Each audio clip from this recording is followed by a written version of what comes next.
Thomas Hobbes. Leviatán. Primera parte.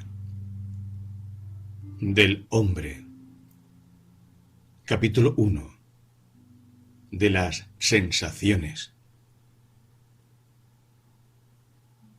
Por lo que respecta a los pensamientos del hombre, quiero considerarlos en primer término singularmente y luego en su conjunto, es decir, en su dependencia mutua.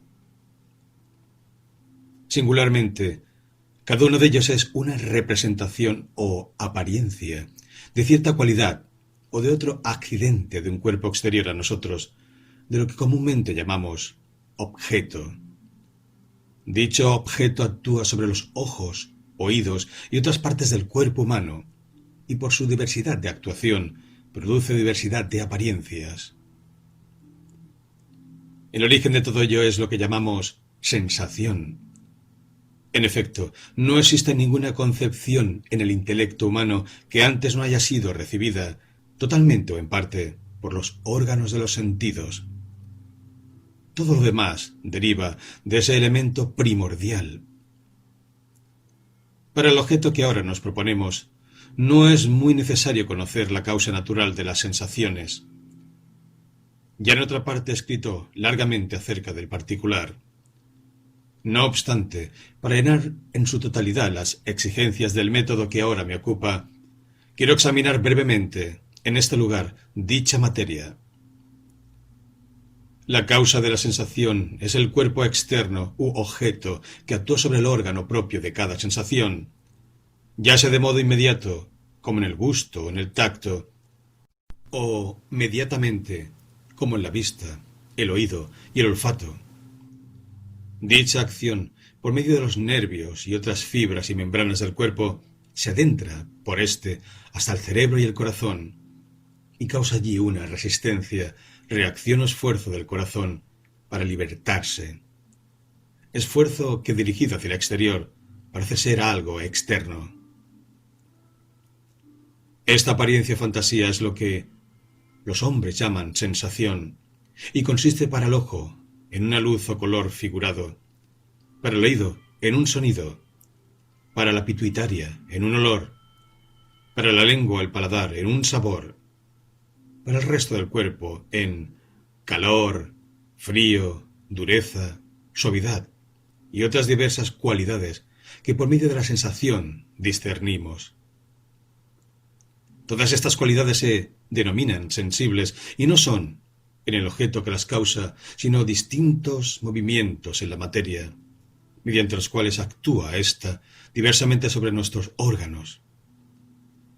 En nosotros, cuando somos influidos por ese efecto, no hay tampoco otra cosa sino movimientos, porque movimiento no produce otra cosa que movimiento. Ahora bien, su apariencia con respecto a nosotros constituye la fantasía, tanto en estado de vigilia como de sueño. Y así como cuando oprimimos el oído, se produce un rumor, así también los cuerpos que vemos u oímos producen el mismo efecto con su acción tenaz, aunque imperceptible. En efecto, si tales colores o sonidos estuvieran en los cuerpos u objetos que los causan, no podrían ser separados de ellos, como lo son por los espejos y los ecos mediante la reflexión, de donde resulta evidente que la cosa vista se encuentra en una parte y la apariencia en otra.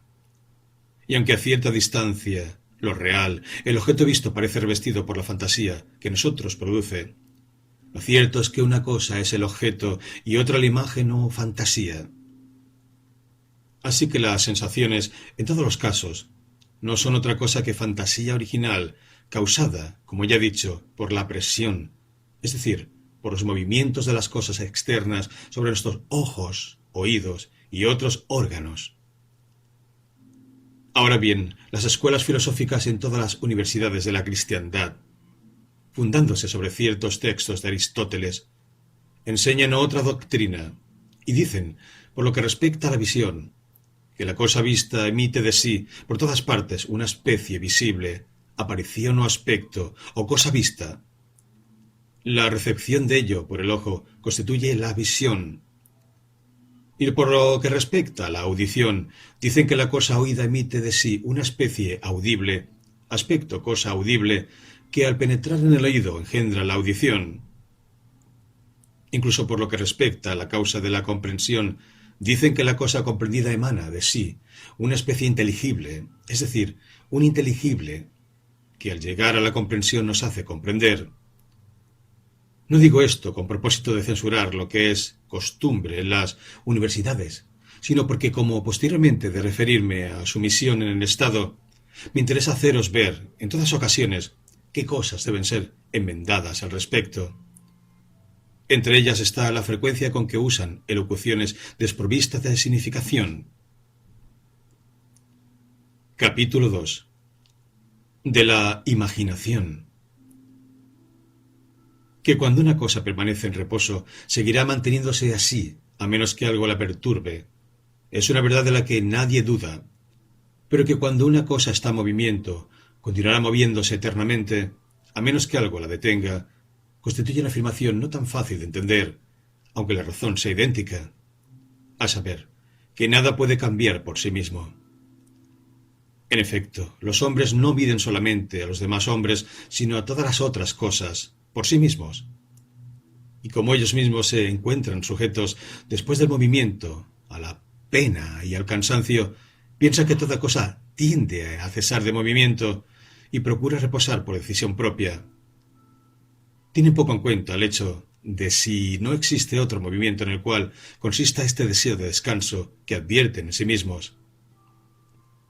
En esto se apoya la afirmación escolástica de que los cuerpos pesados caen movidos por la apetencia de descanso y se mantienen por naturaleza en el lugar que es más adecuado para ellos.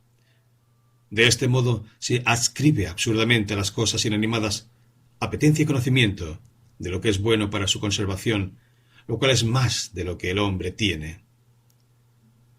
Cuando un cuerpo se pone una vez en movimiento, se mueve eternamente, a menos que algo se lo impida.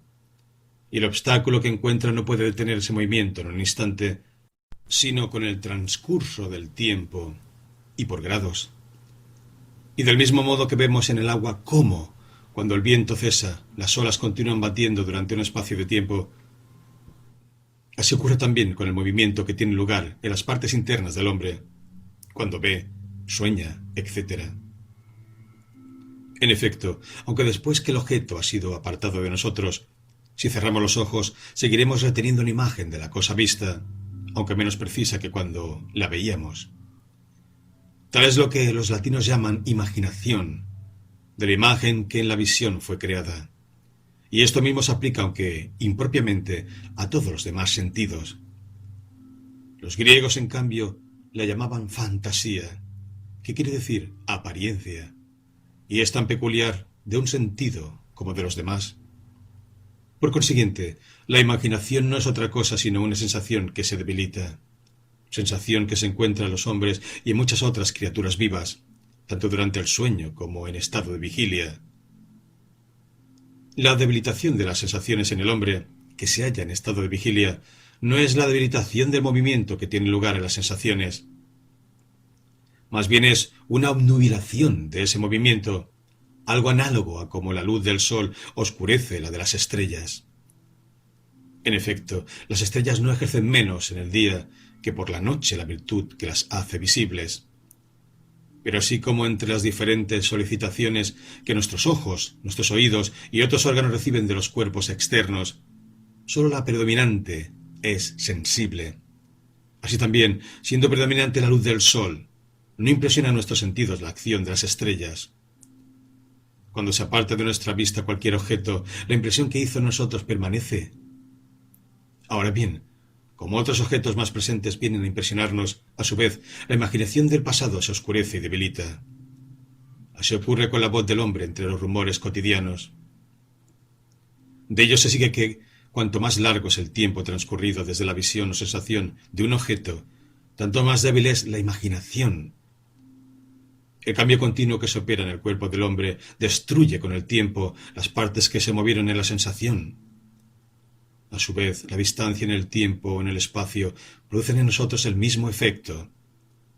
Y del mismo modo que a gran distancia, de un lugar, el objeto que miráis os aparece minúsculo y no hay posibilidad de distinguir sus detalles, y así como de lejos las voces resultan débiles e inarticuladas, así también después de un gran lapso de tiempo, nuestra imagen del pasado se debilita y, por ejemplo, perdemos de las ciudades que hemos visto el recuerdo de muchas calles y de las acciones muchas particulares circunstancias.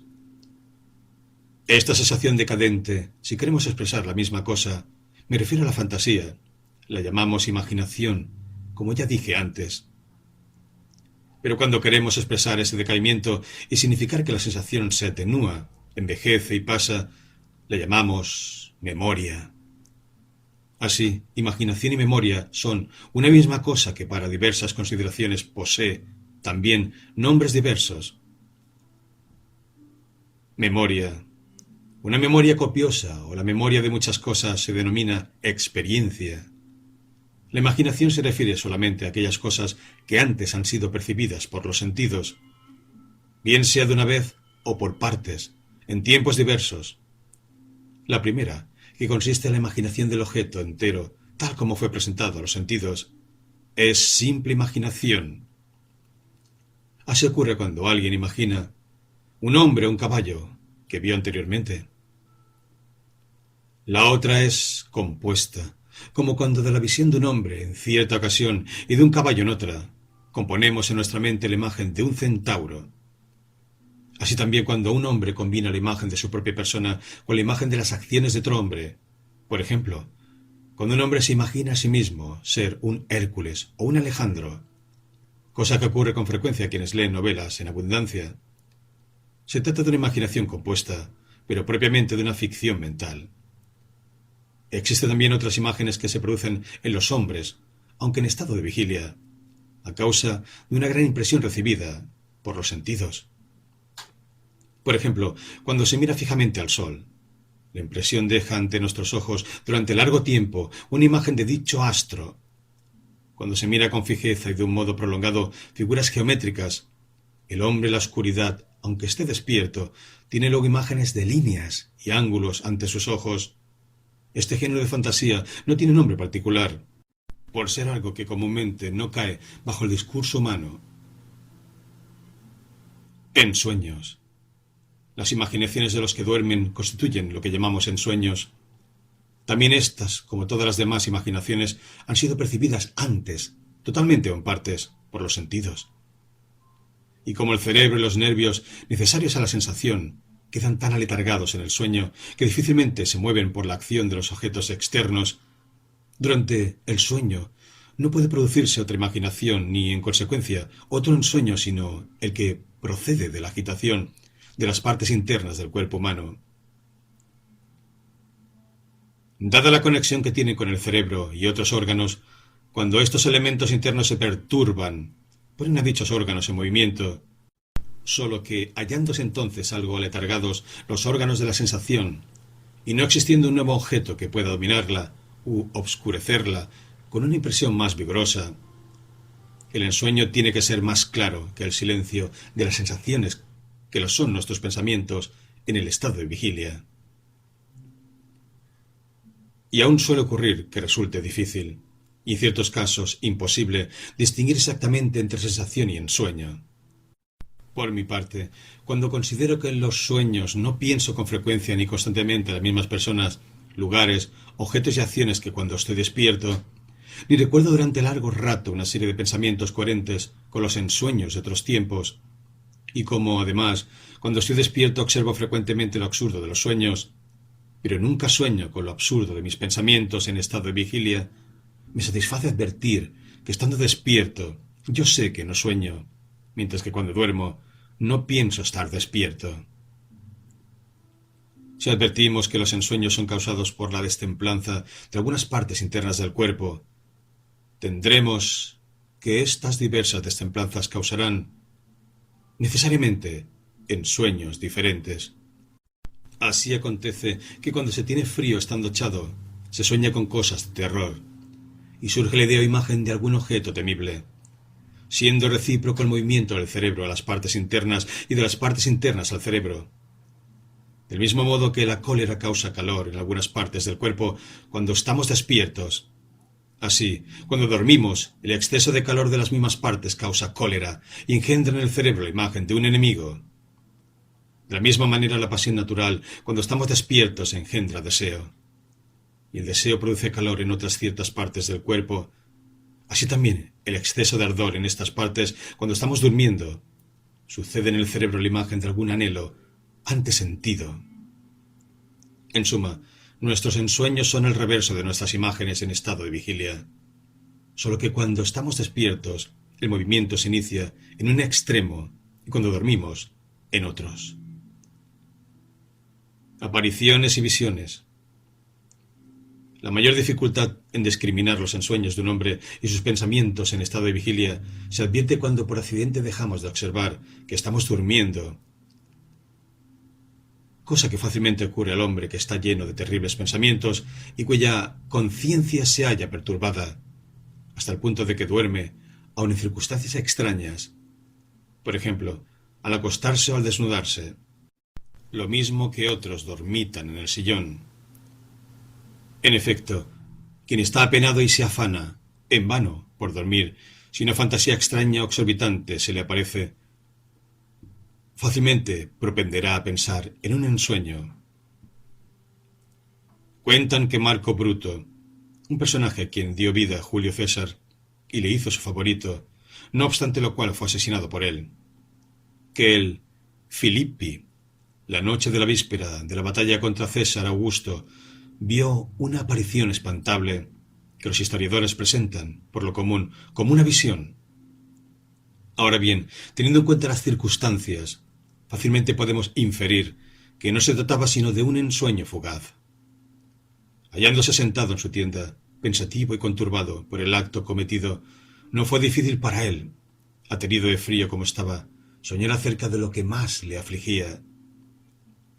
Ese mismo temor le hizo despertar gradualmente, con lo cual la aparición fue desvaneciéndose poco a poco. Y como no tenía seguridad de estar durmiendo, no había motivo para pensar que todo ello fuera un ensueño ni cosa distinta de una visión. Esta eventualidad no es muy rara, pues incluso los que están perfectamente despiertos, cuando tienen miedo son supersticiosos y se hallan poseídos por terribles ideas, al estar solos en la oscuridad, se ven sujetos a tales fantasías y creen ver espíritus y fantasmas de hombres muertos paseando por los cementerios. En todo ello no hay otra cosa que su fantasía, o bien el fraude de ciertas personas que, abusando del temor ajeno, pasan disfrazadas durante la noche por lugares que desean frecuentar sin ser conocidas. De esta ignorancia para distinguir los ensueños y otras fantasías, de la visión y de las sensaciones, surgieron en su mayor parte las creencias religiosas de los gentiles, en los tiempos pasados, cuando se adoraba a sátiros, faunos, ninfas y otras ficciones por un estilo. Tal es también ahora el origen del concepto que la gente vulgar tiene de hadas, fantasmas y duendes, así como el poder de las brujas. En cuanto a estas últimas, no creo que su brujería encierre ningún poder efectivo, pero justamente se las castiga por la falsa creencia que tienen de ser causa de maleficio, y además por su propósito de hacerlo si pudieran. Sus actividades se hallan más cerca de una nueva religión que de un arte o ciencia.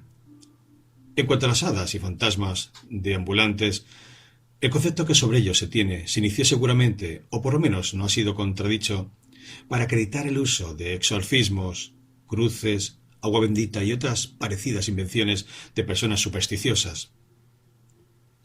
A pesar de ello, no hay duda de que Dios puede hacer apariciones fuera de lo natural, pero que las haga tan frecuentemente que los hombres hayan de temer tales cosas más que temen la continuidad o el cambio en el curso de la naturaleza, que también puede permanecer o cambiar, no es artículo de fe cristiana. Ahora bien, los hombres malvados, bajo el pretexto de que Dios puede hacerlo todo, son tan osados que dicen todo aquello que sirve a sus propósitos, aunque sepan que es falso. Es cosa inherente a la condición de un hombre sabio no creer en ello, sino cuando la buena razón haga dignas de crédito las cosas afirmadas. Si esta superstición, este temor a los espíritus fuese eliminado, y con ello los pronósticos a base de ensueños y otras cosas concomitantes, mediante las cuales algunas personas ambiciosas de poder abusan de las gentes sencillas, los hombres estarían más aptos que lo están para la obediencia cívica. Tal debería ser la misión de las escuelas, pero más bien tienden a alimentar semejantes doctrinas, porque, no sabiendo lo que son la imaginación y las sensaciones, enseñan aquello que por tradición conocen. Así afirman algunos que las imaginaciones surgen en nosotros mismos y no tienen causa. Otros aseguran que más comúnmente se producen por obra de la voluntad, que los pensamientos buenos son inspirados en el hombre por Dios y los pensamientos malvados por el demonio, o que los pensamientos buenos resultan imbuidos, infusos, en el hombre por Dios y los malignos por el demonio. Algunos dicen que los sentidos reciben las especies de cosas y las entregan al sentido común.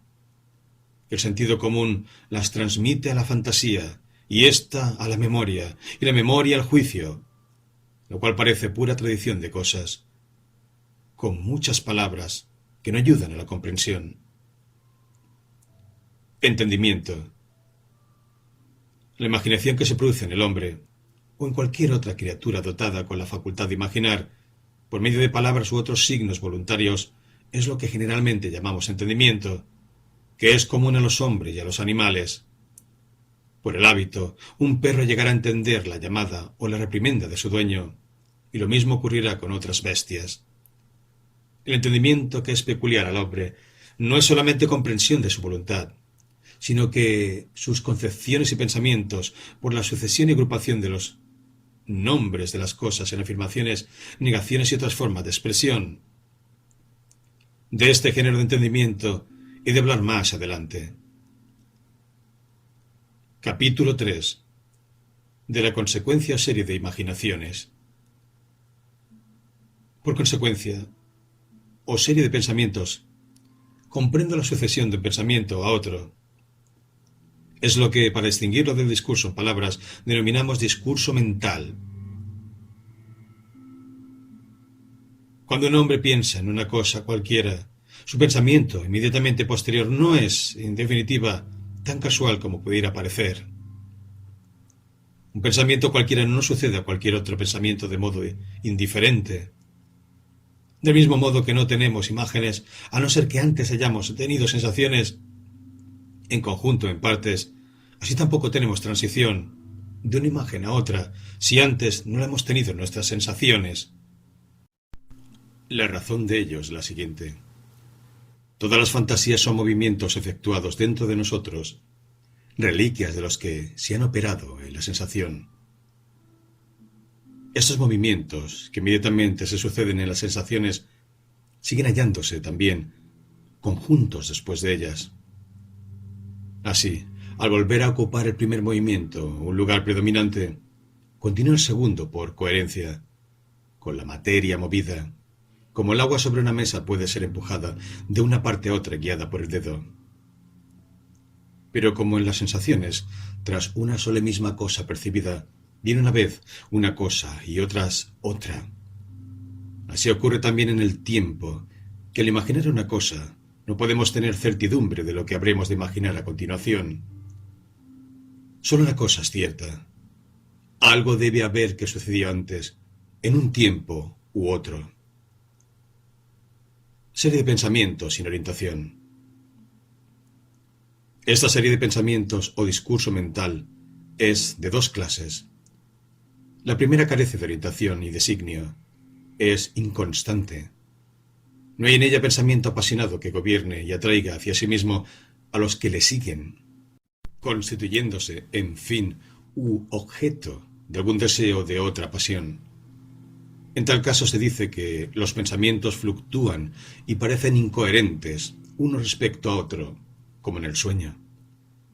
Tales son comúnmente los pensamientos de los seres humanos, que no solo están aislados, sino también sin preocupación por cualquiera otra cosa. Incluso puede ocurrir que estos pensamientos sean tan activos como en otros tiempos, pero carezcan de armonía, como el sonido de un laúd sin templar en manos de cualquier hombre, o templado en manos de alguien que no supiera tocar. Aun en esta extraña disposición de la mente, un hombre percibe muchas veces el hilo y la dependencia de un pensamiento con respecto a otro. Así, en un coloquio acerca de nuestra guerra civil presente, ¿qué cosa sería más desatinada, en apariencia, que preguntar, como alguien lo hizo, cuál era el valor de un dinero romano? Aun así, la coherencia, a juicio mío, era bastante evidente, porque el pensamiento de la guerra traía consigo el de la entrega del rey a sus enemigos. Este pensamiento sugería el de la entrega de Cristo. Esta, a su vez, el de los 30 dineros que fue el precio de aquella traición. Fácilmente se infiere de aquí aquella maliciosa cuestión. Y todo esto en un instante, porque el pensamiento es veloz. Serie de pensamientos regulados. El segundo es más constante, puesto que está regulado por algún deseo y designio. La impresión hecha por las cosas que deseamos o tememos es, en efecto, intensa y permanente o, cuando cesa por algún tiempo, de rápido retorno. Tan fuerte es a veces que impide y rompe nuestro sueño. Del deseo surge el pensamiento de algunos medios que hemos visto producir efectos análogos a aquellos que perseguimos. Del pensamiento de estos efectos brota la idea de los medios conducentes a ese fin, y así sucesivamente hasta que llegamos a algún comienzo que está dentro de nuestras posibilidades. Y como el fin, por la grandeza de la impresión, viene con frecuencia a la mente, si nuestros pensamientos comienzan a disiparse, rápidamente son conducidos otra vez al recto camino.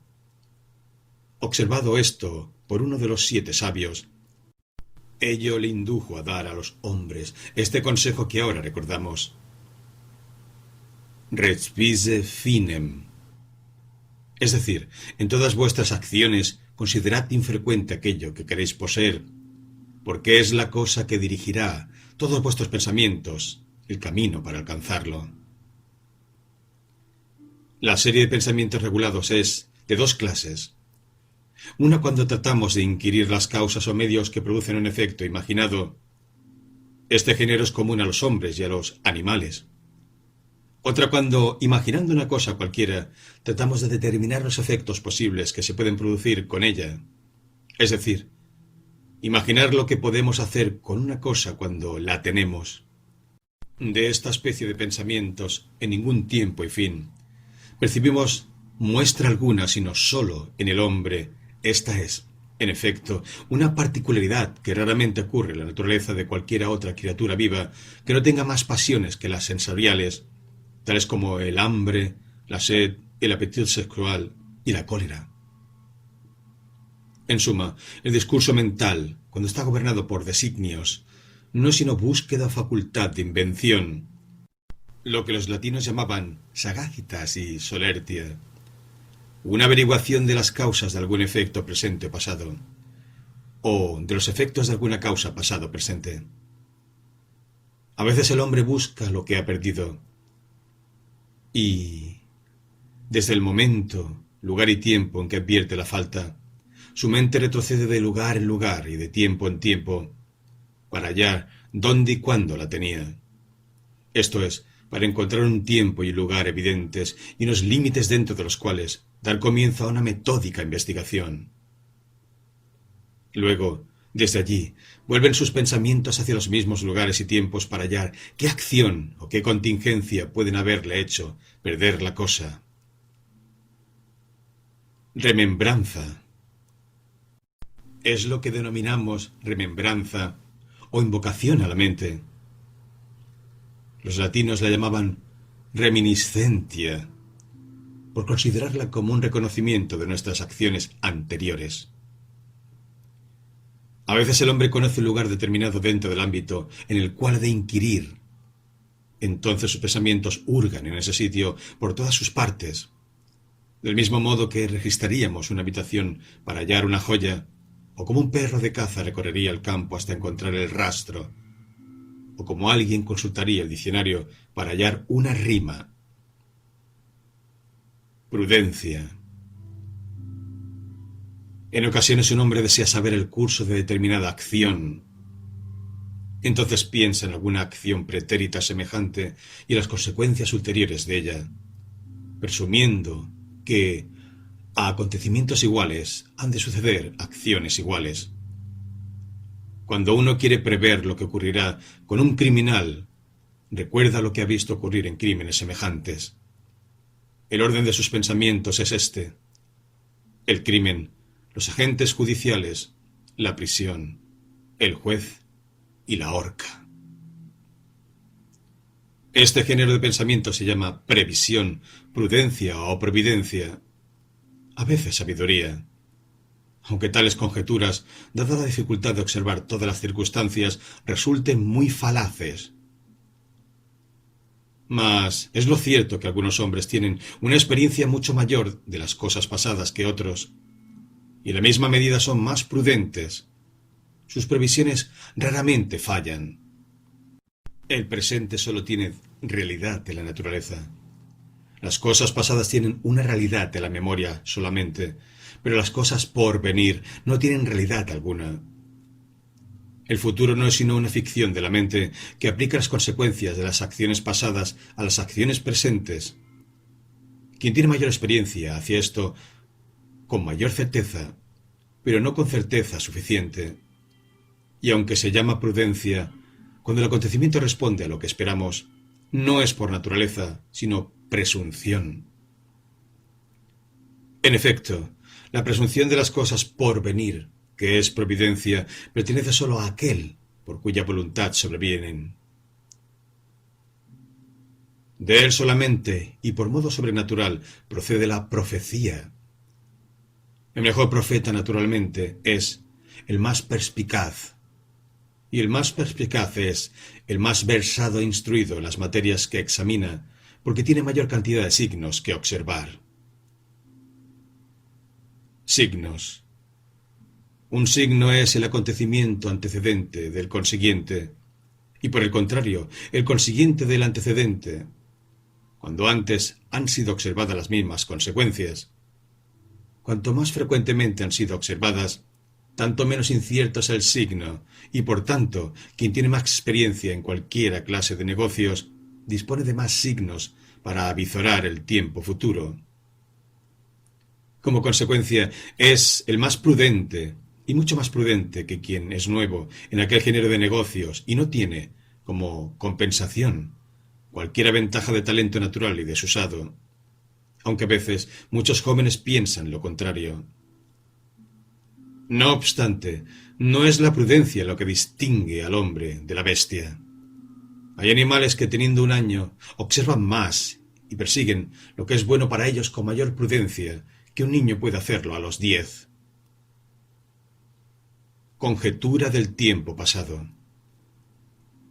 La prudencia es una presunción del futuro, basada en la experiencia del pasado. Pero existe también una presunción de cosas pasadas, deducida de otras cosas que no son futuras, sino pasadas también. Quien ha visto por qué procedimientos y grados un estado floreciente cae primero en la guerra civil y luego la ruina, a la vista de la ruina de cualquier otro estado, inducirá que las causas de ello fueron las mismas guerras y los mismos sucesos. Pero esta conjetura tiene el mismo grado de incertidumbre que la conjetura del futuro. Ambas están basadas solamente sobre la experiencia. Por lo que yo recuerdo, no existe otro acto de la mente humana connatural a ella, y que no necesite otra cosa para su ejercicio, sino haber nacido hombre y hacer uso de los 5 sentidos.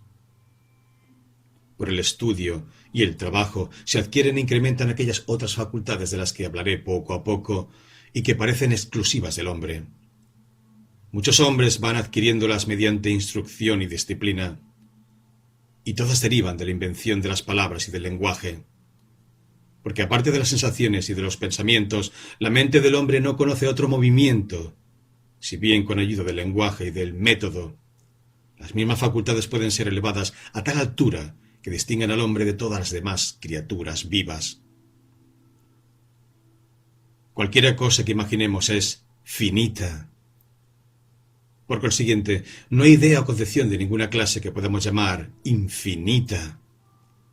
Ningún hombre puede tener en su mente una imagen de cosas infinitas, ni concebir la infinita sabiduría, el tiempo infinito, la fuerza infinita o el poder infinito.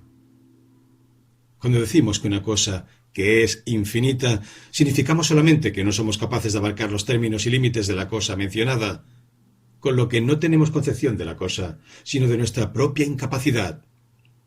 De aquí resulta que el nombre de Dios es usado no para que podamos concebirlo, puesto que es incomprensible y su grandeza y poder resultan imposibles de concebir, sino para que podamos honrarle.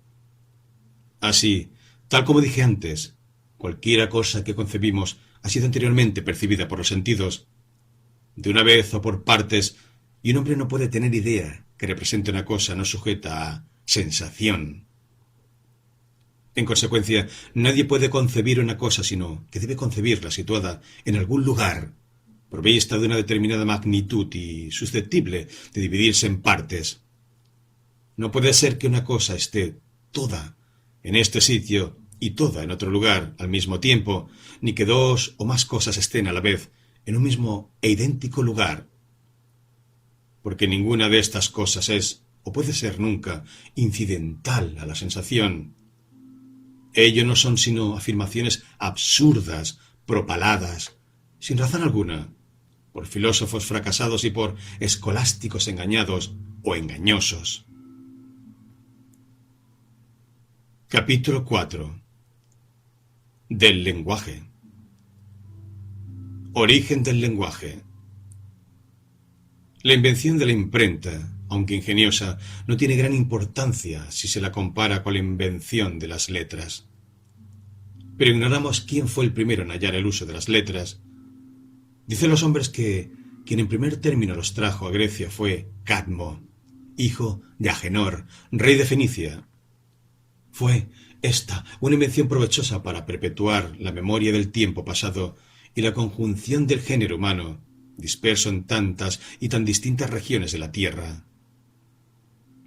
Y tuvo gran dificultad, como que procede de una cuidadosa observación de los diversos movimientos de la lengua, del paladar, de los labios y de los órganos de la palabra. Añádase además a ello la necesidad de establecer distinciones de caracteres para recordarlas. Pero la más noble y provechosa invención de todas fue la del lenguaje, que se basa en nombres o apelaciones y en las conexiones de ellos. Por medio de esos elementos, los hombres registran sus pensamientos, los recuerdan cuando han pasado y los enuncian uno a uno para mutua utilidad y conversación. Sin él no hubiera existido entre los hombres ni gobierno ni sociedad, ni contrato ni paz, ni más que lo existente entre leones, osos y lobos.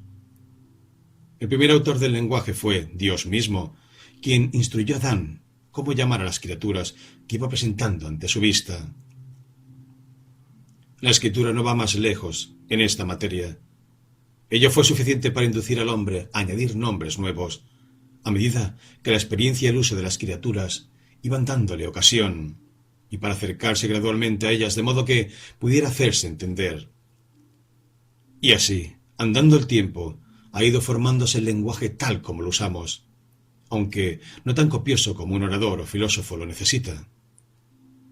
En efecto, no encuentro cosa alguna en la escritura de la cual directamente, por consecuencia, puede inferirse que se enseñó a Adán los nombres de todas las figuras, cosas, medidas, colores, sonidos, fantasías y relaciones. Mucho menos los nombres de las palabras y del lenguaje, como general, especial, afirmativo, negativo, indiferente, optativo, infinito, que tan útiles son, y menos aún la de entidad, intencionalidad, quididad y otras, insignificantes de los escolásticos. Todo este lenguaje ha ido produciéndose y fue incrementado por Adán y su posteridad, y quedó de nuevo perdido en la Torre de Babel cuando, por la mano de Dios, todos los hombres fueron castigados por su rebelión, con el olvido de su primitivo lenguaje. Y, viéndose así forzados a dispersarse en distintas partes del mundo, necesariamente hubo de sobrevenir la diversidad de lenguas que ahora existen, derivándose por grados de aquella, tal como lo exigía la necesidad, madre de todas las invenciones, y con el transcurso del tiempo fue creciendo de modo cada vez más copioso. Uso del lenguaje. El uso general del lenguaje consiste en transponer nuestros discursos mentales en verbales, o la serie de nuestros pensamientos en una serie de palabras, y esto con dos finalidades. Una de ellas es el registro de las consecuencias de nuestros pensamientos, que siendo aptos para sustraerse de nuestra memoria cuando emprendemos una nueva labor, pueden ser recordados de nuevo por las palabras con que se distinguen. Así, el primer uso de los nombres es servir como marcas o notas del recuerdo. Otro uso se advierte cuando varias personas utilizan las mismas palabras para significar, por su conexión y orden, una a otra, lo que conciben o piensan de cada materia y también lo que desean, temen o promueven en ellos otra pasión. Y para este uso se denominan signos. Usos especiales del lenguaje son los siguientes. Primero, registrar lo que, por meditación hallamos, ser la causa de todas las cosas, presentes o pasadas, y lo que a juicio nuestro las cosas presentes o pasadas pueden producir, o efecto, lo cual, en suma, es el origen de las artes. En segundo término, mostrar a otros el conocimiento que hemos adquirido, lo cual significa aconsejar y enseñar uno a otro. En tercer término, dar a conocer a otros nuestras voluntades y propósitos, para que podamos prestarnos ayuda mutua. En cuarto lugar, complacernos y deleitarnos nosotros y los demás, jugando con nuestras palabras inocentemente para deleite nuestro. Abusos del lenguaje. A estos usos se oponen 4 vicios correlativos. Primero, cuando los hombres registran sus pensamientos equivocadamente por la inconstancia de significación de sus palabras. Con ellas registran concepciones que nunca han concebido y se engañan a sí mismos. En segundo lugar, cuando usan las palabras metafóricamente, es decir, en otro sentido distinto de aquel para el que fueron establecidas, con lo cual engañan a otros. En tercer lugar, cuando por medio de palabras declaran cuál es su voluntad, y no es cierto. En cuarto término, cuando usan el lenguaje para agraviarse unos a otros, porque viendo cómo la naturaleza ha armado las criaturas vivas, algunas con dientes, otras con cuernos y algunas con manos para atacar al enemigo, constituyen abuso del lenguaje, agraviarse con la lengua, a menos que nuestro interlocutor sea uno a quien nosotros estamos obligados a dirigir. En tal caso, ello no implica agravio, sino correctivo y enmienda. La manera como el lenguaje se utiliza para recordar la consecuencia de causas y efectos consiste en la aplicación de nombres y en la conexión de ellos. Nombres propios y comunes universales. De los nombres, algunos son propios y peculiares de una sola cosa, como Pedro, Juan, este hombre, este árbol. Algunos comunes a diversas cosas, como hombre, caballo, animal. Aun cuando cada uno de estos sea un nombre, es, no obstante, nombre de diversas cosas particulares. Consideradas todas en un conjunto, constituyen lo que se llama un universal. Nada hay universal en el mundo más que los nombres, porque cada una de las cosas denominadas es individual y singular. El nombre universal se aplica a varias cosas que se asemejan en ciertas cualidades u otros accidentes. Y mientras que un nombre propio recuerda solamente una cosa, los universales recuerdan cada una de esas cosas diversas. De los nombres universales, algunos son de mayor extensión, otros de extensión más pequeña. Los de comprensión mayor son los menos amplios, y algunos, a su vez, que son de igual extensión, se comprenden uno a otro recíprocamente. Por ejemplo, el nombre cuerpo es de significación más amplia que la palabra hombre, y la comprende. Los nombres hombre y racional son de igual extensión y mutuamente se comprenden uno a otro.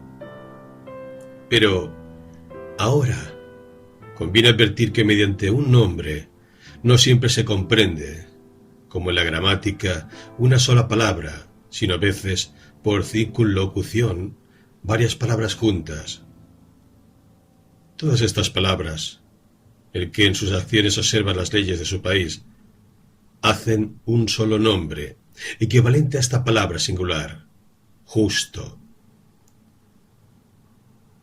Mediante esta aplicación de nombres, unos de significación más amplia, otros de significación más estricta, convertimos la agrupación de consecuencias de las cosas imaginadas en la mente, en agrupación de las consecuencias de sus apelaciones.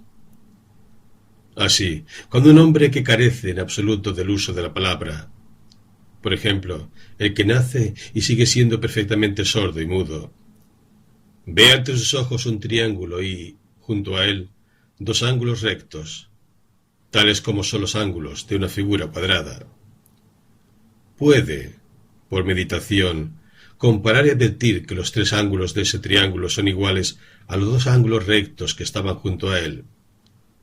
Pero, si se le muestra otro triángulo, diferente, en su traza, del primero, no se dará cuenta, sin un nuevo esfuerzo, de si los tres ángulos de éste son, también, iguales a los de aquel. Ahora bien, quien tiene el uso de la palabra, cuando observa que semejante igualdad es una consecuencia, no ya de la longitud de los lados, ni de otra peculiaridad de ese triángulo, sino solamente del hecho de que los lados son líneas rectas y los ángulos tres, y de que esta es toda la razón de por qué llama a esto un triángulo, llegará a la conclusión universal de que semejante igualdad de ángulos tiene lugar con respecto a un triángulo cualquiera, y entonces resumirá su invención en los siguientes términos generales. Todo triángulo tiene sus tres ángulos iguales a dos ángulos rectos. De este modo, la consecuencia advertida en un caso particular llega a ser registrada y recordada como una norma universal. Así, nuestro recuerdo mental se desprende de las circunstancias de lugar y tiempo, y nos libera de toda labor mental, salvo la primera. Ello hace que lo que resultó ser verdad aquí y ahora, será verdad en todos los tiempos y lugares. Ahora bien, el uso de palabras para registrar nuestros pensamientos en nada resulta tan evidente como en la numeración. Un imbécil de nacimiento, que nunca haya podido aprender de memoria el orden de los términos numerales, como 1, 2 y 3, puede observar cada uno de los toques de la campana y asentir a ellos, o decir 1, 1, 1, pero nunca sabrá qué hora es. Parece ser que existió un tiempo en que las denominaciones numéricas no estaban en uso. Entonces afanábanse los hombres en utilizar los dedos de una o de las dos manos para las cosas que deseaban contar. De aquí procede que en la actualidad nuestras expresiones numerales sean 10 en diversas naciones, si bien en algunas son 5, después de lo cual se vuelve a comenzar de nuevo. Quien puede contar hasta 10, si recita los números sin orden, se perderá a sí mismo y no sabrá lo que ha hecho. Mucho menos podrá sumar y restar, realizar todas las demás operaciones de la aritmética. Así que, sin palabras, no hay posibilidad de calcular números, mucho menos magnitudes, velocidades, fuerza y otras cosas cuyo cálculo es tan necesario para la existencia o el bienestar del género humano. Cuando dos nombres se reúnen en una consecuencia o afirmación como, por ejemplo, un hombre es una criatura viva, o bien, si él es un hombre, es una criatura viva. Si la última denominación, criatura viva, significa todo lo que significa el primer nombre, hombre, entonces la afirmación o consecuencia es cierta. En otro caso es falsa. En efecto, verdad y falsedad son atributos del lenguaje, no de las cosas. Y donde no hay lenguaje no existe ni verdad ni falsedad. Puede haber error, como cuando esperamos algo que no puede ser, o cuando sospechamos algo que no ha sido. Pero en ninguno de los dos casos puede ser imputada a un hombre falta de verdad. Necesidad de las definiciones. Si advertimos, pues, que la verdad consiste en la correcta ordenación de los nombres en nuestras afirmaciones, un hombre que busca la verdad precisa tiene necesidad de recordar lo que significa cada uno de los nombres usados por él y colocarlos adecuadamente. De lo contrario se encontrará él mismo envuelto en palabras, como un pájaro en el lazo. Y cuanto más se debata, tanto más apurado se verá. Por esto la geometría, única ciencia que Dios se complació en comunicar al género humano, comienza a los hombres por establecer el significado de sus palabras. Esta fijación de significados se denomina definición y se coloca en el comienzo de todas sus investigaciones. Esto pone de relieve cuán necesario es para todos los hombres que aspiran al verdadero conocimiento examinar las definiciones de autores precedentes, bien para corregirlas cuando se han establecido de modo negligente, o bien para hacerlas por su cuenta, porque los errores de las definiciones se multiplican por sí mismos a medida que la investigación avanza, y conducen a los hombres a absurdos, que en definitiva se advierten sin poder evitarlos, so pena de iniciar de nuevo la investigación desde el principio. En ello consiste el fundamento de sus errores. De aquí resulta que quienes se fían de los libros hacen como aquellos que reúnen diversas sumas pequeñas en una suma mayor, sin considerar si las primeras sumas eran o no correctas. Y dándose al final cuenta del error, y no desconfiando de sus primeros fundamentos, no saben qué procedimiento han de seguir para aclararse a sí mismos los hechos. Limítanse a perder el tiempo mariposeando sus libros como los pájaros, que habiendo entrado por la chimenea y hallándose encerrados en una habitación, se lanzan aleteando sobre la falsa luz de una ventana de cristal, porque carecen de iniciativa para considerar qué camino deben seguir. Así, en la correcta definición de los nombres radica el primer uso del lenguaje, que es la adquisición de la ciencia. Y en las definiciones falsas, es decir, en la falta de definiciones, finca el primer abuso del cual proceden todas las hipótesis falsas e insensatas. En ese abuso incurren los hombres que adquieren sus conocimientos en la autoridad de los libros, y no en sus meditaciones propias. Quedan así tan rebajados a la condición del hombre ignorante como los hombres dotados con la verdadera ciencia se hallan por encima de esta condición. Porque entre la ciencia verdadera y las doctrinas erróneas, la ignorancia ocupa el término medio. El sentido natural y la imaginación no están sujetos a absurdo. La naturaleza misma no puede equivocarse, pero como los hombres abundan en copiosas palabras, pueden hacerse más sabios o más malvados que de ordinario. Tampoco es posible sin letras para ningún hombre llegar a ser extraordinariamente sabio o extraordinariamente loco, a menos que su memoria esté atacada por la enfermedad o por defectos de constitución de los órganos. Usan los hombres sabios las palabras para sus propios cálculos y razonan con ellas, pero hay multitud de locos que las avalúan por la autoridad de un Aristóteles, de un Cicerón o de un Tomás o de otro doctor cualquiera, hombre en definitiva. Sujeta a nombres. Sujeta a nombres es cualquier cosa que se pueda entrar en cuenta o ser considerada en ella.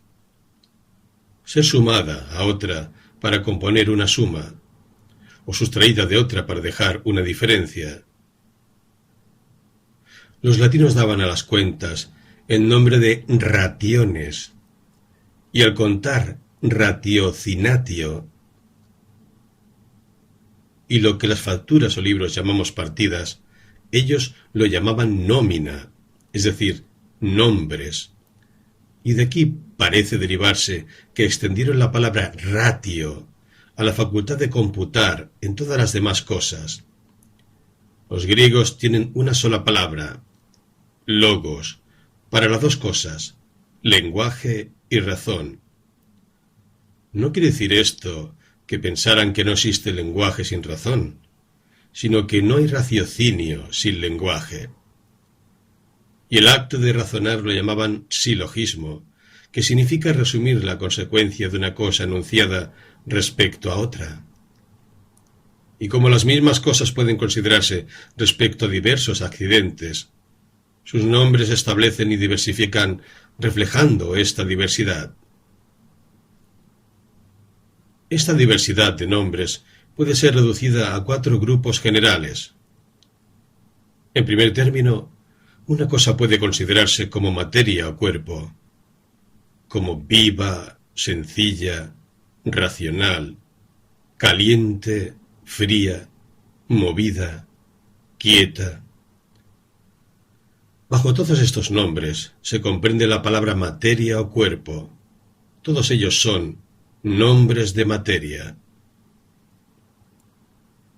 En segundo lugar, puede entrar en cuenta o ser considerado algún accidente o cualidad que concebimos estar en las cosas como, por ejemplo, ser movido, ser tan largo, estar caliente, etc.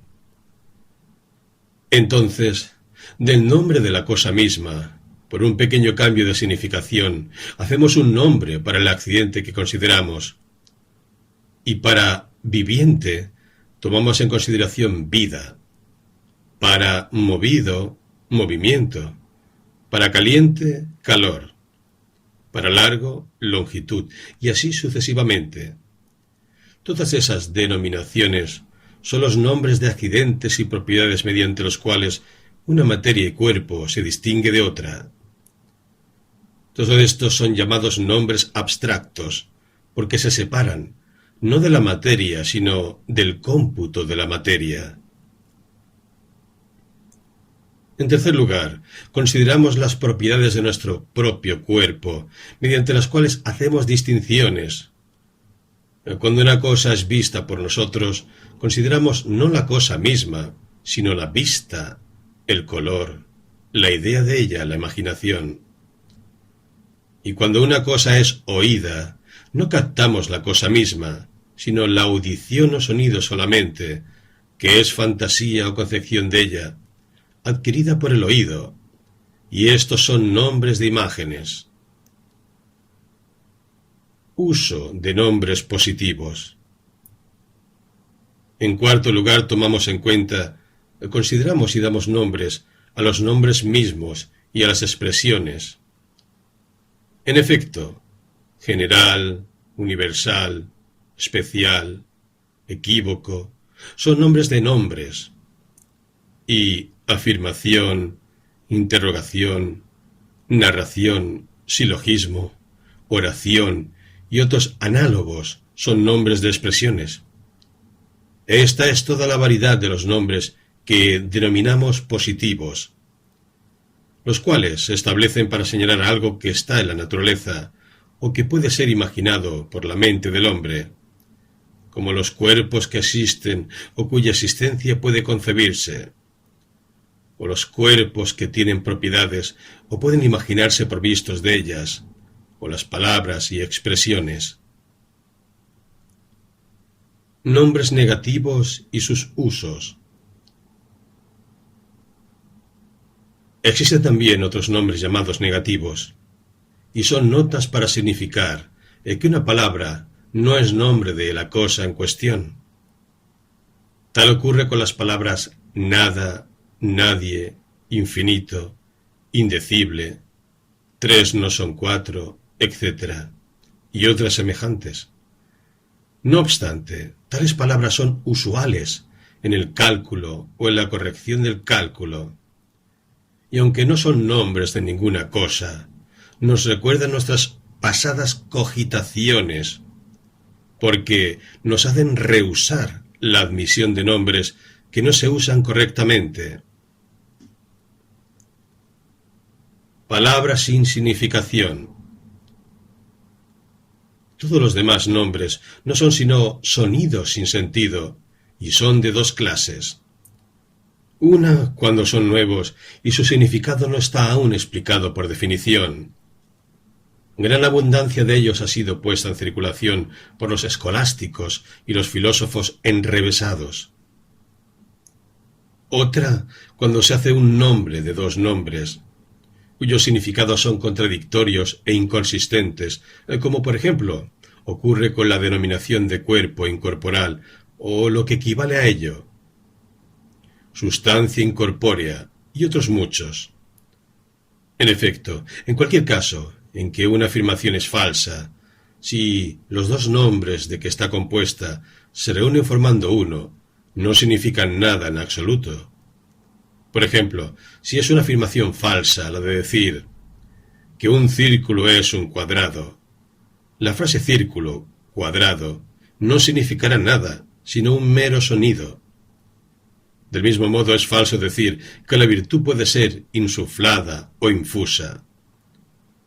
Las palabras virtud insuflada, virtud infusa, son tan absurdas y desprovistas de significación como círculo cuadrado.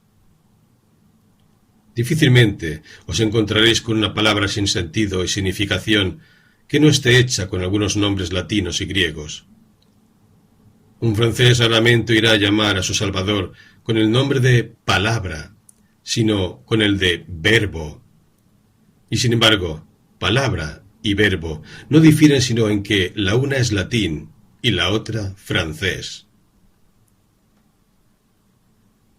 Comprensión. Cuando un hombre, después de oír una frase, tiene los pensamientos que las palabras de dicha frase y su conexión pretenden significar, entonces se dice que la entiende. Comprensión no es otra cosa, sino concepción derivada del discurso. En consecuencia, si la palabra es peculiar al hombre, como lo es, a juicio nuestro, entonces la comprensión es también peculiar a él, y por tanto, de absurdas y falsas afirmaciones, en el caso de que sean universales, no puede derivarse comprensión. Aunque algunos piensan que las entienden, no hace sino repetir las palabras y fijarlas en su mente. De las distintas expresiones que significan apetitos, aversiones y pasiones de la mente humana, y de su uso y abuso, hablaré cuando haya hablado de las pasiones. Nombres inconstantes. Los nombres de las cosas que nos afectan, es decir, lo que nos agrada y nos desagrada, por la misma cosa no afecta a todos los hombres del mismo modo, ni a los mismos hombres en todo momento. Son de significación inconstante en los discursos comunes de los hombres. Adviértase que los nombres se establecen para dar significado a nuestras concepciones y que todos nuestros afectos no son sino concepciones. Así, cuando nosotros concebimos de modo diferente las distintas cosas, difícilmente podemos evitar llamarlas de modo distinto. Aunque la naturaleza de lo que concebimos sea la misma, la diversidad de nuestra recepción de ella, motivada por las diferentes constituciones del cuerpo y los prejuicios de opinión, prestan a cada cosa el matiz de nuestras diferentes pasiones. Por consiguiente, al razonar, un hombre debe ponderar las palabras, las cuales, al lado de la significación que imaginamos por su naturaleza, tienen también un significado propio de la naturaleza, disposición e interés del que habla. Tal ocurre con los nombres de las virtudes y de los vicios. Porque un hombre llama sabiduría a lo que otro llama temor, y uno crueldad a lo que otro justicia, uno prodigalidad, a lo que otro magnanimidad, y uno gravedad, a lo que otro estupidez, etc. Por consiguiente, tales nombres nunca pueden ser fundamento verdadero de cualquier raciocinio. Tampoco pueden serlo las metáforas y tropos del lenguaje, si bien estos son menos peligrosos porque su inconsistencia es manifiesta, cosa que no ocurre en los demás. Capítulo V. De la razón y de la ciencia.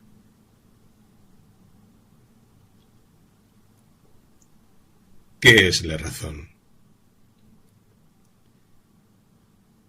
Cuando un hombre razona, no hace otra cosa sino concebir una suma total por adición de partes, o concebir un residuo por sustracción de una suma respecto a otra, lo cual, cuando se hace por medio de palabras, consiste en concebir a base de la conjunción de los nombres de todas las cosas, el nombre del conjunto, o de los nombres de conjunto de una parte, el nombre de la otra parte.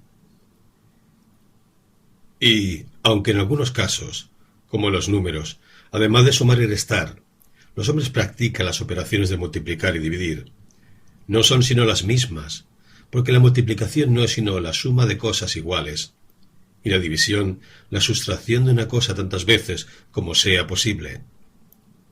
Estas operaciones no ocurren solamente con los números, sino con todas las cosas que pueden sumarse unas a otras o sustraerse unas de otras. Del mismo modo que los aritméticos enseñan a sumar y a restar en números, los geómetras enseñan lo mismo con respecto a las líneas, figuras, sólidas y superficiales, ángulos, proporciones, tiempos, grados de celeridad, fuerza, poder y otros términos semejantes. Por su parte, los lógicos enseñan lo mismo en cuanto a las consecuencias de las palabras. Suman dos nombres, uno con otro, para componer una afirmación. Dos afirmaciones para hacer un silogismo, y varios silogismos para hacer una demostración. Y de la suma o conclusión de un silogismo sustraen una proposición para encontrar la otra. Los escritores de política suman pactos, uno con otro, para establecer deberes humanos. Y los juristas, leyes y hechos, para determinar lo que es justo e injusto en las acciones de los individuos. En cualquier materia en que exista lugar para la adición y la sustracción, existe también lugar para la razón. Y donde quiera que aquella no tenga lugar, la razón no tiene nada que hacer. La razón definida. A base de todo ello, podemos definir, es decir, determinar, lo que es y lo que significa la palabra razón, cuando la incluimos entre las facultades mentales.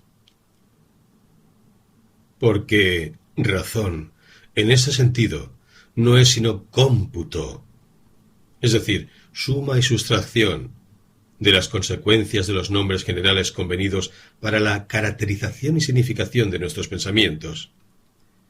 Empleo el término caracterización cuando el cómputo se refiere a nosotros mismos y significación cuando demostramos o aprobamos nuestros cómputos con respecto a otros hombres.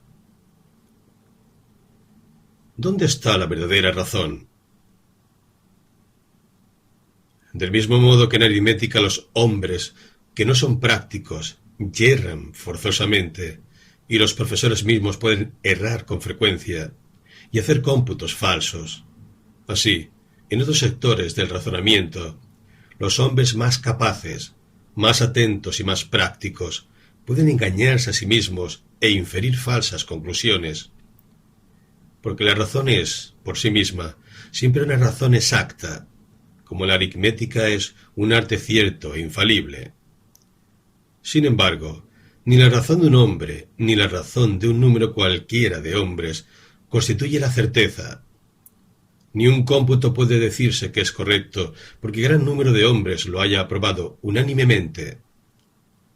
Por tanto, así como desde el momento que hay una controversia respecto a un cómputo, las partes, por común acuerdo y para establecer la verdadera razón, deben fijar como módulo la razón de un árbitro o juez, en cuya sentencia puedan ambas apoyarse, a falta de lo cual su controversia o bien degeneraría en disputa o permanecería indecisa por falta de una razón innata. Así ocurre también en todos los debates, de cualquier género que sean. Cuando los hombres que se juzgan a sí mismos más sabios que todos los demás reclaman e invocan a la verdadera razón como juez, pretenden que se determinen las cosas, no por la razón de otros hombres, sino por la suya propia. Pero ello es tan intolerable en la sociedad de los hombres como lo es en el juego, una vez señalado el triunfo, usar como tal, en cualquier ocasión, la serie de la cual se tienen más cartas en la mano.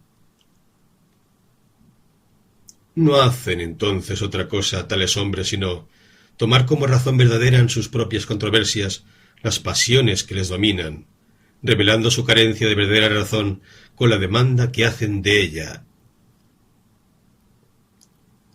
Uso de la razón. El uso y fin de la razón no es el hallazgo de la suma y verdad de una o de pocas consecuencias remotas de las primeras definiciones y significaciones establecidas para los nombres, sino en comenzar en éstas y en avanzar de una consecuencia a otra. No puede existir certidumbre respecto a la última conclusión sin una certidumbre acerca de todas aquellas afirmaciones y negaciones sobre las cuales se fundó e infirió la última. Si un jefe de familia, al establecer una cuenta, asentara los totales de las facturas pagadas en una suma, sin tomar en consideración cómo cada una está sumada por quienes las comunicaron, ni lo que pagó por ellas, no adelantaría él mismo más que se aceptara la cuenta globalmente, confiando en la destreza y honradez de los acreedores. Así, también, al inferir de todas las demás cosas establecidas conclusiones por la confianza que le merecen, los autores, si no las comprueba desde los primeros elementos de cada cómputo, es decir, respecto a los significados de los nombres establecidos por las definiciones, pierde su tiempo y no sabe nada de las cosas, sino simplemente cree en ellas. Del error y del absurdo. Cuando un hombre calcula sin hacer uso de las palabras, lo cual puede hacerse en determinados casos, por ejemplo, cuando a la vista de una cosa conjeturamos lo que debe precederla o lo que ha de seguirla, si lo que pensamos que iba a suceder no sucede, o lo que imaginamos que precedería no ha precedido, llamamos a esto error. A él están sujetos incluso la mayoría de los hombres prudentes. Pero cuando razonamos con palabras de significación general y llegamos a una decepción al presumir que algo ha pasado o va a ocurrir, comúnmente se le denomina error. Es, en realidad, un absurdo o expresión sin sentido. En efecto, el error no es sino una decepción al presumir que algo ha pasado o va a ocurrir, algo que aunque no hubiera pasado o no sobreviniera, no entraña una imposibilidad efectiva. Pero cuando hacemos una afirmación general, a menos que sea una afirmación verdadera, la posibilidad de ella es inconcebible. Las palabras de las cuales no percibimos más que el sonido son las que llamamos absurdas, insignificantes e insensatas. Por tanto, si un hombre me habla de un rectángulo redondo, o de accidentes del pan en el queso, o de sustancias inmateriales, o de un sujeto libre, de una voluntad libre, o de cualquier cosa libre, pero libre de ser obstaculizada por algo opuesto, yo no diré que está en un error, sino que sus palabras carecen de significación, esto es, que son absurdas. He dicho antes, en el capítulo 2, que el hombre supera a todos los demás animales en la facultad de que, cuando concibe una cosa cualquiera, es apto para inquirir las consecuencias de ella y los efectos que pueda producir. Añado ahora otro grado de la misma excelencia, el de que, mediante las palabras, puede reducir las consecuencias advertidas a reglas generales, llamadas teoremas o aforismos. Es decir, que él puede razonar o calcular, no solamente en números, sino en todas las demás cosas que pueden ser sumadas o restadas de otras. Pero este privilegio va asociado a otro. Nos referimos al privilegio del absurdo al cual ninguna criatura viva está sujeta, salvo el hombre. Y entre los hombres, más sujetos están a ella los que profesan la filosofía, porque es una gran verdad lo que Cicerón decía de alguien, que no puede haber nada tan absurdo que sea imposible encontrarlo en los libros de los filósofos. Y la razón es manifiesta. Ninguno de ellos comienza su raciocinio por las definiciones o explicaciones de los nombres que van a usarse, método solamente usado en geometría, razón por la cual las conclusiones de esta ciencia se han hecho indiscutibles. Causas del absurdo. 1. La primera causa de las conclusiones absurdas la adscribo a la falta de método. Desde el momento en que no se comienza el raciocinio con las definiciones, es decir, estableciendo el significado de las palabras, es como si se quisiera contar, sin conocer el valor de los términos numéricos 1, 2 y 3. Y, como todos los cuerpos pueden considerarse desde distintos aspectos, a ello me he referido en el precedente capítulo, siendo estas consideraciones denominadas de diverso modo, origínanse distintas posibilidades de absurdo por la confusión y conexión inadecuada de sus nombres en las afirmaciones. Como consecuencia, 2. La segunda causa de las aserciones absurdas la ascribo a la asignación de nombres de cuerpos a accidentes o de accidentes a cuerpos.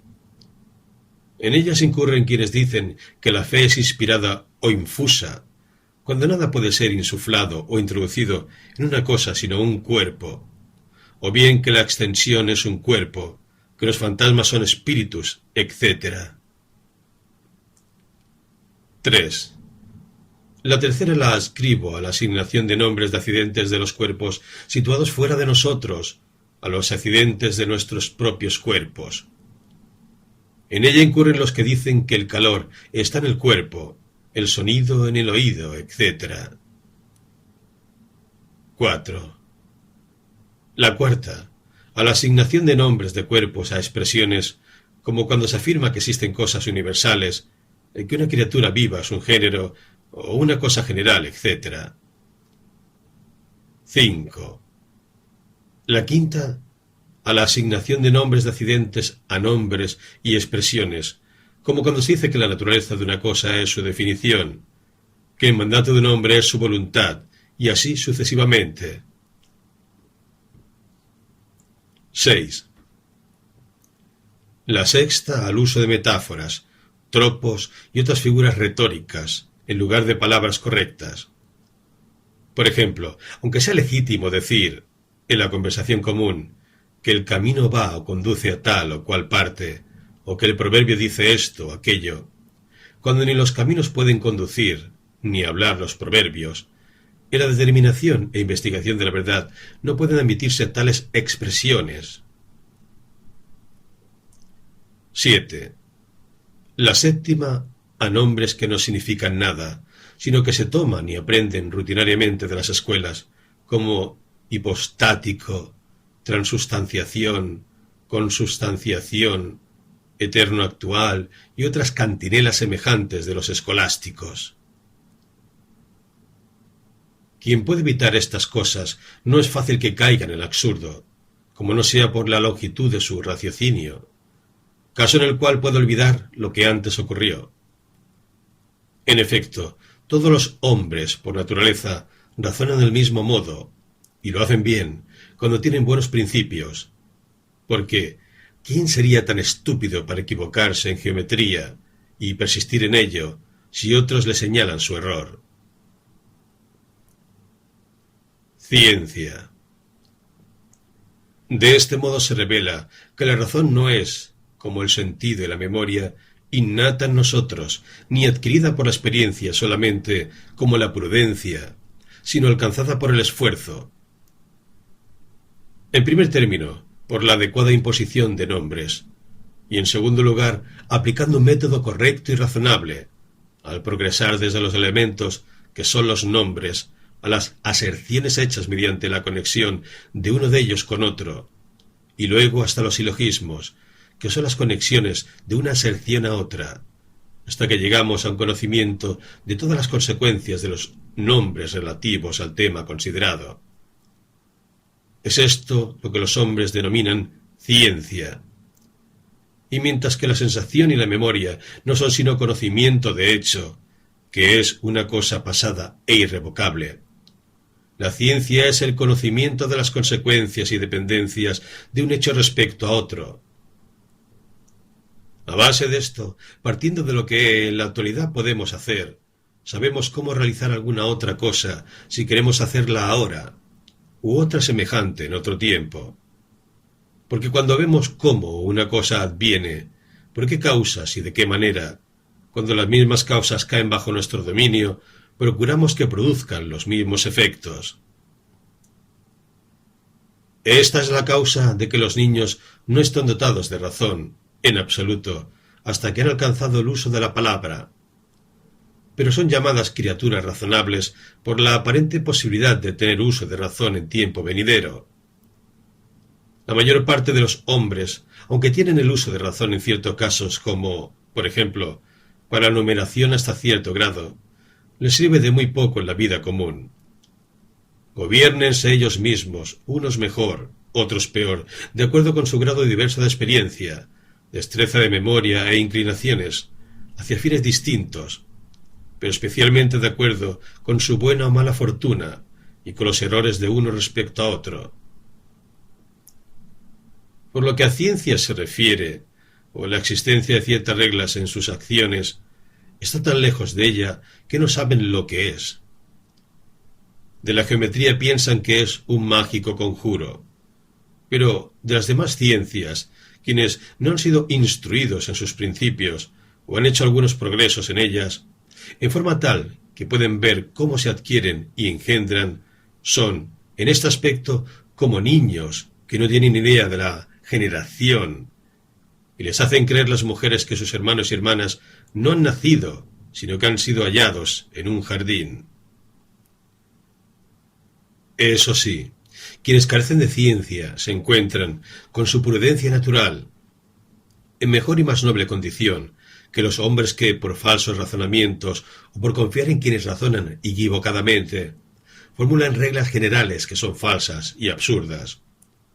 Por ignorancia de las causas y de las normas, los hombres no se alejan tanto de su camino como por observar normas falsas o por tomar como causas de aquello, o que aspiran cosas que no lo son, sino que más bien son causas de lo contrario. En conclusión, la luz de la mente humana la constituyen las palabras claras o perspicuas, pero libres y depuradas de la ambigüedad mediante definiciones exactas. La razón es el paso, el incremento de ciencia, el camino, y el beneficio del género humano, el fin. Por el contrario, las metáforas y palabras sin sentido o ambiguas son como los ignes fatui. Razonar a base de ellas equivale a deambular entre absurdos innumerables, y su fin es litigio y la sedición o el desdén. Prudencia y sapiencia y sus diferencias. Del mismo modo que mucha experiencia es prudencia, así mucha ciencia es sapiencia, porque usualmente tenemos el nombre de sabiduría para las dos cosas. Los latinos distinguen siempre entre prudencia y sapiencia, adscribiendo el primer término a la experiencia y el segundo a la ciencia. Para que su diferencia nos aparezca más claramente, Supongamos un hombre dotado con una excelente habilidad natural y destreza en el manejo de las armas, y otro que a esta destreza ha añadido una ciencia adquirida respecto a cómo puede herir o ser herido por su adversario en cada postura posible o guardia. La habilidad del primero sería con respecto a la habilidad del segundo como la prudencia respecto a la sapiencia. Ambas cosas son útiles, pero la última es infalible. Quienes, confiando solamente en la autoridad de los libros, siguen al ciego ciegamente, son como aquellos que, confiando en las falsas reglas de un maestro de esgrima, se aventuran presuntuosamente ante un adversario del cual reciben muerte o desgracia. Signos de la ciencia. De los signos de la ciencia, unos son ciertos e infalibles, otros inciertos. Ciertos cuando quien pretende la ciencia de una cosa puede enseñarla, es decir, demostrar la verdad de la misma de modo evidente a otro. Inciertos cuando sólo algunos acontecimientos particulares responden a su pretensión y en ciertas ocasiones prueban lo que habían de probar. Todos los signos de prudencia son inciertas, porque observar experiencia y recordar todas las circunstancias que pueden alterar el suceso es imposible. En cualquier negocio en que un hombre no cuente con una ciencia infalible en que apoyarse, renunciar al propio juicio natural y dejarse guiar por las sentencias generales que se le leyeron en los autores y están sujetas a excepciones diversas, es un signo de locura, generalmente tildado con el nombre de pedantería. Entre aquellos hombres que en los consejos de gobierno gustan ostentar sus lecturas en política e historia, muy pocos lo hacen en los negocios domésticos que atañen a su interés particular. Tienen prudencia bastante para sus asuntos privados, pero los públicos aprecian más la reputación de su propio ingenio que el éxito de los negocios de otros.